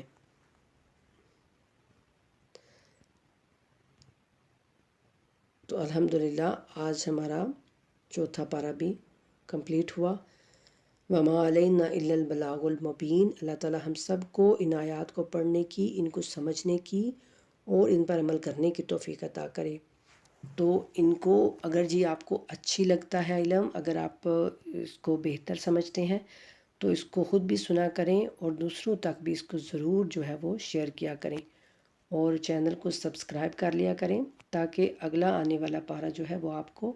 مل سکے۔ ٹھیک ہے، تو اللہ تعالیٰ ہم سب سے جو ہے وہ بے پناہ راضی ہوں۔ اللہ تعالیٰ ہم سب کو اس مہینے میں اپنی برکتیں اور اپنی رحمتیں خوب سمیٹنے کی توفیق عطا کریں۔ اللہم صلی علی محمد وآل محمد وعجل فرجہم وفرجنا بہم برحمتک یا ارحم الراحمین، آمین ثم آمین یا رب العالمین۔